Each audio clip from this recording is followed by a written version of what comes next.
ইতিমধ্যেই আপনারা জানেন এই এসআইআর কখনো স্থগিত করা নিয়ে কখনো আবার একাধিক অন্য দাবিতেও মমতা বন্দ্যোপাধ্যায় জ্ঞানেশ কুমারকে 5টা চিঠি দিয়েছেন। অন্যদিকে বিজেপি রাজ্য সভাপতি শ্রমিক ভট্টাচার্য তিনিও কিন্তু জ্ঞানেশ কুমারের উচিত পশ্চিমবঙ্গে আসা, দক্ষিণ 24 পরগনায় যাওয়া বা মুর্শিদাবাদে যাওয়া, মেট্রো করে ঘুরে দেখা বা পথে হেঁটে বেড়ানো, এমনটাই কিন্তু মন্তব্য তিনি করেছিলেন। আর এবার তাকে তার বক্তব্যকে সমর্থন করতে শোনা গেল শুভেন্দু অধিকারীকে, যেখানে গতকাল জ্ঞানেশ কুমারের পাশাপাশি ফুল বেঞ্চের দায়িত্বের কথা স্মরণ করিয়ে দিয়েছেন বিরোধী দলনেতা।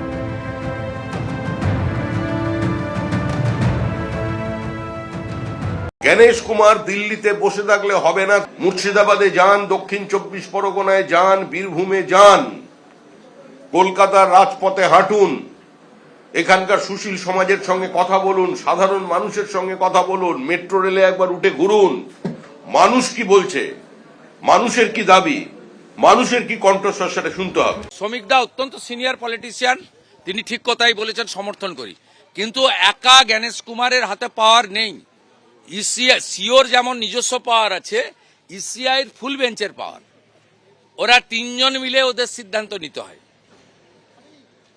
শ্রমিকদার বক্তব্যকে সমর্থন করে বলবো যে ফুল বেঞ্চের উচিত সুপ্রিম কোর্টের হস্তক্ষেপ প্রার্থনা করা। এসআইআর নিয়ে এবার নতুন হিসেব দিলেন মমতা বন্দ্যোপাধ্যায়। তিনি বলছেন 7 কোটির মধ্যে যদি 2 কোটির নাম বাদ যায় তাহলে কত মানুষের ভোটাধিকার ক্ষুণ্ণ হয়। গতকাল যখন মমতা বন্দ্যোপাধ্যায় এই সংখ্যা তত্ত্ব তুলে ধরছেন, তখন পাল্টা স্পেশাল রোল অবজারভার সুব্রত গুপ্ত এই সংখ্যাকে নস্যাৎ করছেন। 1,38,000 মানুষকে ডেকেছেন এবং তার আগে 58 লক্ষ বাদ দিয়েছেন একতরফাভাবে।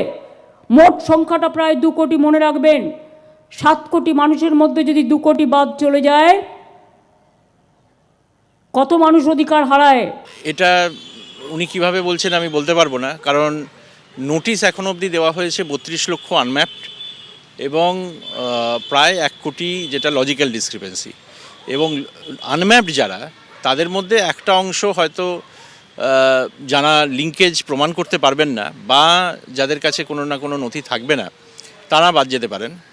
কিন্তু লজিক্যাল ডিসক্রিপেন্সির কেসে যদি কোনো ব্যক্তি ওই ভুলটা মানে ধরিয়ে দিতে পারেন বা ভুলটা কেন হয়েছে সেটা দেখিয়ে দিতে পারেন শুনানিতে কাগজ দিয়ে, সেক্ষেত্রে তাদের নাম বাদ যাওয়ার কিছু নেই। নেতাজির জন্মদিন উপলক্ষে রাজ্য সরকারের আয়োজিত অনুষ্ঠানেও রাজনীতি। মমতা বন্দ্যোপাধ্যায়ের সঙ্গে এক মঞ্চে সুগত বসুর সঙ্গে চন্দ্র বসুও।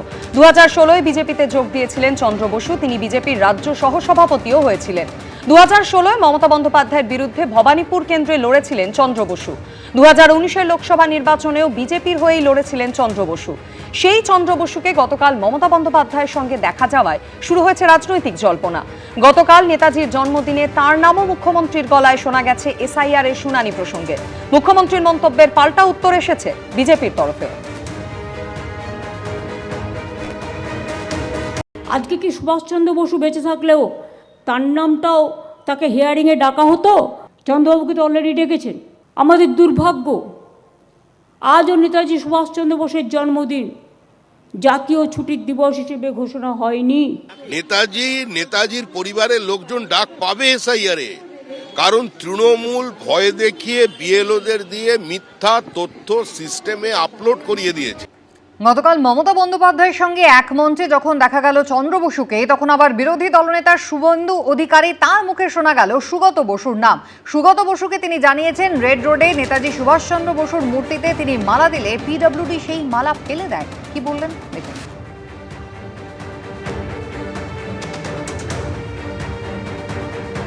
ওনার বাড়ির বর্তমান যারা বংশধররা আছেন, ডক্টর সুগত বসু সহ, তারা বাকিরা আমাদেরকে সব ঘুরিয়ে দেখালেন এবং অত্যন্ত আন্তরিকতার সঙ্গে আমাদের উৎসাহিত করলেন এবং আমাকে তিনি পরামর্শ দিলেন যে আপনি সঠিক জায়গায় এসেছেন।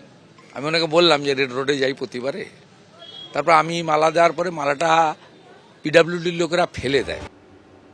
প্রাক্তন কংগ্রেস সাংসদ অধীর চৌধুরী আবার কটাক্ষ করে বলছেন নেতাজি কোনো ব্যক্তির নয়। মমতা বন্দ্যোপাধ্যায়ের আমলে তৃণমূলের লোকেরা নেতাজির আত্মীয়দের কাছে তোলাবাজি করতে গেছিল।